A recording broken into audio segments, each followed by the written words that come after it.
በዓለም እግር ኳስ ላይ የሚገኙ እጅግ ተወዳጅና ተጠባቂ የእግር ኳስ ደርቢዎች አሉ። በክለቦቹ መካከል ተፎካካሪነት በእግር ኳስ ተመልካቾች ዘንድ በአጓጊነቱ ይታወሳል። ሱፐር ክላሲኮ ቦካ ጁኒየርስ ከሪቨር ፕሌት፣ ኤል ክላሲኮ ሪያል ማድሪድ ከባርሴሎና፣ ደርቢ ዴላ ማዶኒና ኤሲ ሚላን ከኢንተር ሚላን፣ ኦልድ ፊርም ደርቢ ሴልቲክ ከሬንጀርስ፣ ደር ክላሲከር ባየር ሙኒክ ከቦሩሲያ ዶርትሙንድ፣ ለክላሲከም ፓሪስ ሰን ዠርመን ከኦሎምፒክ ደ ማርሴይ፣ መርሲሳይድ ደርቢ ሊቨርፑል ከኤቨርተን፣ ኖርዝ ለንደን ደርቢ አርሰናል ከቶተንሃም ብለን በፍጹም ልንረሳው የማንችለው ተጠባቂ ጨዋታ አለ። ማንቹሪያን ደርቢ ማንቸስተር ዩናይትድ ከማንቸስተር ሲቲ። ከሁለቱ ቡድኖች አንዳቸው ወቅታዊ አቋማቸው ጥሩ እንኳን ባይሆን ሁለቱ ቡድኖች ሲገናኙ ማንቸስተር ተደምቃለች። ጨዋታውም በጉጉት ይጠበቃል። በሁለቱ ክለቦች መካከል የመጀመሪያ የፉክክር ጨዋታ የተካሄደው በህዳር 1881 ሲሆን ለብዙ አስርት ዓመታትም የሁለቱ ቡድኖች ጨዋታም በአንጻራዊነት የወዳጅነት ደርቢ ተብሎ ነበር የሚጠራው። ከ2000ዎቹ ጀምሮ ደግሞ ማንቸስተር ዩናይትድ ከማንቸስተር ሲቲ የሚያደርጉት ጨዋታ የበርካታ ሚዲያዎችን ትኩረት እየሳበ መጣ።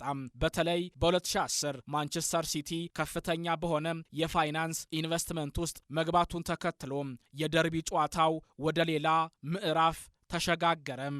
ካርሎስ ቴቬሽ ከማንቸስተር ዩናይትድ ሲቲን መቀላቀሉን ተከትሎ የሲቲ አመራሮች ካርሎስ እንኳን ወደ ማንቸስተር በሰላም መጣህ የሚል ማስታወቂያ በከተማው ላይ ካስቀመጡ በኋላ የማንቸስተር ዩናይትዱ አሰልጣኝ ሰር አሌክስ ቻትማን ፈርጉሰን ሲቲዎችን ጩኸታሞቹ ጎረቤቶች ብለው ጠሯቸው። ከዛ በኋላ በእንግሊዝና በአውሮፓ እግር ኳስ ላይ ተጽዕኖ መፍጠር ጀመሩ። በተደጋጋሚም ዋንጫዎችን በማሳካት ራሳቸውን በሚገባ ለዓለም አሳዩ። አሁን የሁለቱ የደርቢ ጨዋታ ሲካሄድ በተለየ መንገድ ትኩረት ይደረግበታል። በሁለቱ ቡድኖች ውስጥ ባሎንዶርን ያሳኩና ደረጃ ውስጥ በመግባት የሚታወቁ ተጫዋቾችም አሉ። በማንቸስተር ዩናይትድ በኩል ዴኒስ ሎው፣ ሰር ቦቢ ቻርልተን፣ ጆርጅ ቤስት፣ ዴቪድ ቤካም፣ ዱንካን ኤድዋርድ፣ ኤሪክ ካንቶናና ክርስቲያኖ ሮናልዶ ዶስ ሳንቶስ አቬሮ ይገኛሉ። በሲቲ በኩል ደግሞ ሮድሪ፣ ኬቨን ደብሮይንና ኤርሊንግ ብራውት ሃላንድ ይጠቀሳሉ። ማንቸስተር ዩናይትድ በደርቢው ጨዋታ 80 ጊዜ ሲያሸንፍ ማንቸስተር ሲቲ 62፣ በ55ቱ ደግሞ በአቻ ውጤት ተለያይተዋል። ሁለቱ ክለቦች ከ104 በላይ ዋንጫዎችን ማሳካት ችለዋል። በእንግሊዝ ውስጥም ስኬታማ ከሆኑ ክለቦች መካከል ዋነኞቹ ናቸው። በኦልትራፎርድ እና በኤቲሃድ መካከል ያለው ርቀት ከ25 እስከ 40 ደቂቃ፣ በእግር ደግሞ 1 ሰዓት ብቻ ይወስዳል። በኢንዱስትሪ አብዮቷ መንደር ማንቸስተር ከተማ እግር ኳስ ይወደዳል። የሁለቱ ክለብ ደጋፊዎች እርስ በርሳቸው የማይግባቡ ተብለው ይጠቀሳሉ።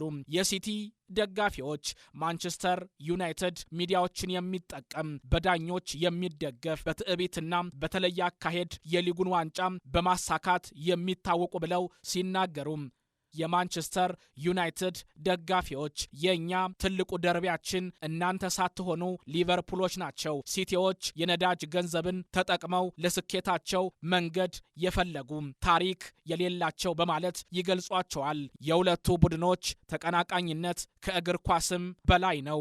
በዚህ የደርቢ ጨዋታም የዋይኒ ማርክሮኒ ማራኪ ጎል፣ የሃላንድና ፎደን 2 ሃትሪኮች፣ የማሪዮ ባሎቴሊ ጎልና የደስታ አገላለጽ፣ የሪያን ጊግስ በደርቢው ብዙ ጨዋታ የማድረግ ጥበብ፣ የሁለቱ ቡድኖች አልሸነፍ ባይነት ከማይረሱ ክስተቶች መካከል ጥቂቶቹን ገለጽን። የሚዲያዎቹ ትኩረት ደግሞ በተለየ መንገድ ይሰማል። ለማንኛውም 198ኛው የማንቹሪያን ደርቢ በዛሬው ዕለት በምሳ ሰዓት ጨዋታም ቀን 9 ሰዓት ከ30 ላይ በኦልትራፎርድ የሚካሄድ ይሆናል።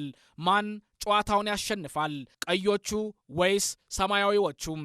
ጥሩ የሜዳ ላይ ፉክክርን በሁለቱ ቡድኖች በኩል እንመለከት ይሆን? አይኖች ሁሉ ኦልትራፎርድ ላይ ያተኩራሉ። ጨዋታውን እንድትመለከቱት በመጋበዝ ተሰናበትን። ጤና ይስጥልኝ። ጤና